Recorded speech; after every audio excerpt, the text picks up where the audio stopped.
오늘도 클릭해주셔서 감사합니다. 구독과 좋아요 부탁드립니다.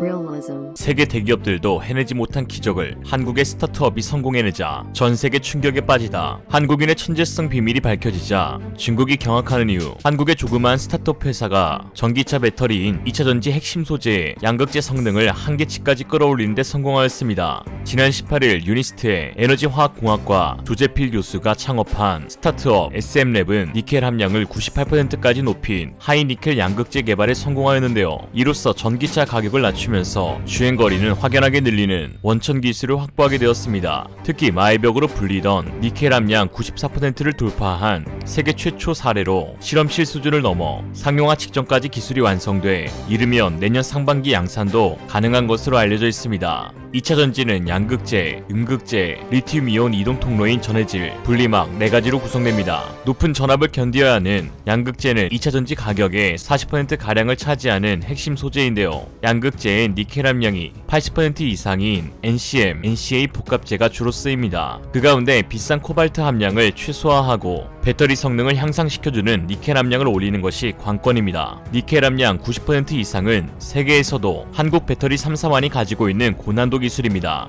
그런데 SM랩이 만든 양극재가 니켈 함량을 98%까지 끌어올린 데 이어 값비싼 코발트 함량을 1%까지 줄이는 데 성공한 것입니다. 조재필 교수는 전기차 배터리에 통상 들어가는 양극재 양이 100kg인 점을 고려하면 용량이 1600Ah 늘어나 그만큼 주행거리 증대로 이어질 수 있다고 설명했습니다. 주행거리 증가율은 15에서 16%, 배터리 생산 비용 절감률은 20%로 예상했습니다. 98% 하이니켈 양극재는 국내외 어느 기업도 극복하지 못한 기술적 한계를 돌파했다는데 그 의미가 있습니다. 국내 배터리 3사는 지난 6월 산업통상자원부와 한국전지산업협회가 연 더 배터리 컨퍼런스에서 이론적으로 양산 가능한 양극재 니켈 함량을 94%로 제시했었기 때문입니다. 그런데 이걸 98%로 해낸 것이죠. 삼성 SDI 책임연구원 출신인 조 교수는 2014년부터 삼성 SDI, 유니스트, 미래형 2차전지 연구센터를 이끌고 있습니다. SM랩은 조재필 교수가 2018년 7월 설립한 스타트업입니다. 하이니켈 양극재를 단결정으로 생산하는 원천 기술을 세계에서 유일하게 갖고 있습니다. 해외 외신들은 차세대 먹거리로 꼽히는 산업군에서 한국의 역량은 가히 독보적이라며 극찬에 나섰습니다. 최근 미국은 반도체, 제약, 히토리와 함께 배터리를 4대 핵심 전략 품목으로 지정하며 공급망 안정에 사활을 걸었습니다. 세계 산업의 지형을 뒤바꿀 핵심 품목을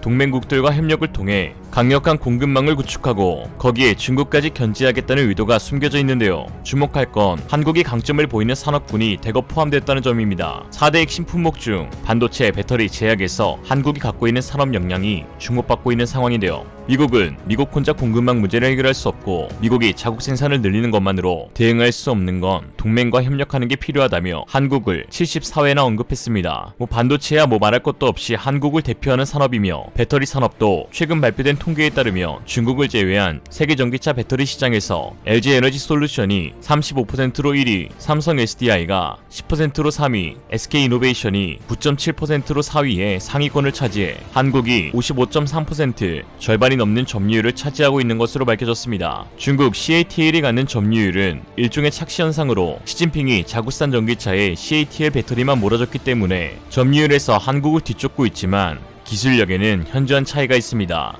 CATL은 리튬과 인산, 철을 배합한 각형 LFP 배터리를 주로 생산하고 있습니다. LFP 배터리는 양극재 소재 구조 특성상 에너지 밀도가 떨어져 한겨울이나 여름에 기존 주행거리를 보장하지 못합니다. 테슬라가 중국 시장에서 출시 예정인 고급형 모델 Y에 LG 에너지 솔루션의 배터리를 탑재하는 이유입니다. 중국은 니켈 배터리를 안 만드는 것이 아니라 못 만드는 것입니다. 중국 1위 배터리 업체 CATL의 제품이 탑재된 전기차에서 잇따라 불이 나면서 안전성 문제가 대두되었는데요. 중국 최대 배터리 회사마저도 니켈 80% 함유 배터리에는 손도 못 대고 있는 상황에 한국의 기술진들이 98% 하이니켈 배터리를 만들어내니 중국이 분통 터질만 합니다. 배터리에 이어 제약에서도 한국은 글로벌 공급망으로서 영향력을 과시하고 있습니다. 신종 코로나 바이러스로 K바이오는 대전환기를 맞았습니다. 한국의 독보적인 진단 능력과 세계 최고 수준의 우수한 의약품 생산 인프라 등 K바이오 잠재력을 확인했습니다. SK바이오사이언스, 삼성바이오로직스, GC 녹십자, 촌스글로벌 등 일선 제약 바이오 기업에서 주요 코로나19 백신 생산을 담당하면서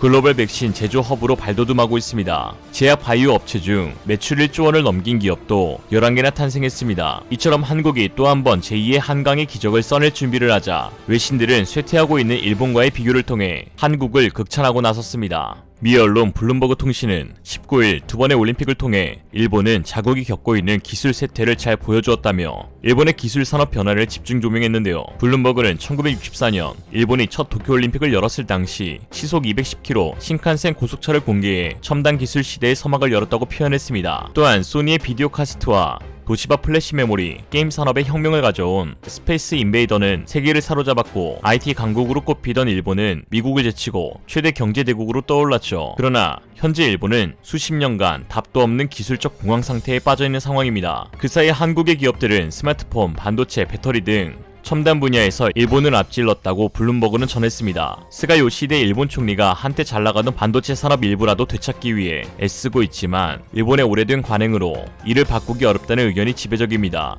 니시가와 가즈미 일본 경제산업통상성 정보기술과장은 고집불통인 일본 중심주의를 탈피하고 관료주의에서 벗어나 재능 있는 인재를 고용하는 변화가 필요하다고 밝혔습니다. 뭐 그게 말처럼 쉬웠으면 잃어버린 30년은 오지도 않았겠죠. 앞으로도 100년도 부탁드립니다. 오네가이시마스. 영국 싱크탱크 경제경영연구소는 끝없이 새로운 혁신을 만들어내는 한국의 원동력은 한국인 그 자체라고 평가했습니다. 이미 여러 자료를 통해 한국의 평균 지능지수가 세계에서 가장 높은 것으로 알려져 있는데요.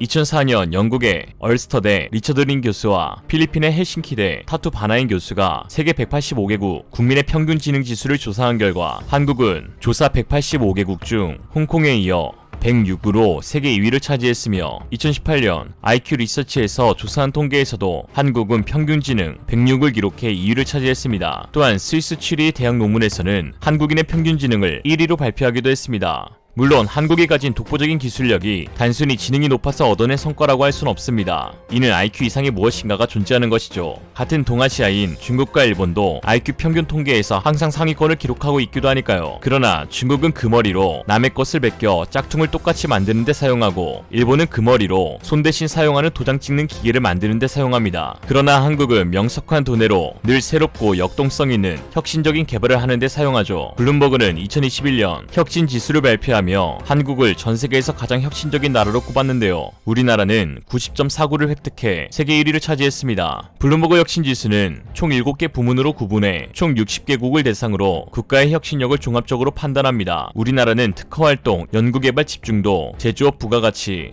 연구 집중도, 첨단 기술 집중도 등에서 높은 순위를 유지하고 있습니다. 역시 한국의 인력은 세계 최강인 듯하네요. 세계를 선도할 국가로 우뚝 서고 있는 한국은 연간 총 수출액 4년 연속 5천억 달러 돌파, 반도체 수출 1,000억 달러 돌파, K배터리 5년 연속 수출 신기록에 이어 글로벌 생산량 기준 세계 완성차 5강 국가, 친환경차 내수 판매 수출 역대 최고 기록 달성, 외국인 직접 투자 6년 연속 200억 달러 달성, 조선업 수주 세계 1위를 기록하였고 올해 드디어 선진국으로 지위가 격상되었습니다. 이런 상황 속에서 한국인들의 높은 지능과 독보적인 기술력의 기반이 바로 한글이라는 분석이 나와 주목을 끌고 있습니다. 전 세계에서 가장 과학적인 문자인 한글을 어릴 때부터 습득해 자연스럽게 전 세계 최고의 인력들을 배출하고 있다는 것인데요. 훈민정음은 28개의 자음과 모음을 운용하며 세상의 모든 소리를 표현할 수 있는 획기적인 문자입니다. 한글의 이러한 우수성은 이미 전 세계에 널리 알려져 있습니다. 현존하는 문자 가운데 가장 완전한 글자, 세종의 한글 창제는 인류사의 빛나는 업적, 한국인들은 세계에서 가장 좋은 문자를 발명했다 라는 말처럼 한글은 전 세계적으로 독창성과 과학성을 인정받고 있는 문자입니다. 특히 한글은 우리 생활에 적합한 디지털 문자로 가장 뛰어나기에 그 우수성을 인정받고 있습니다.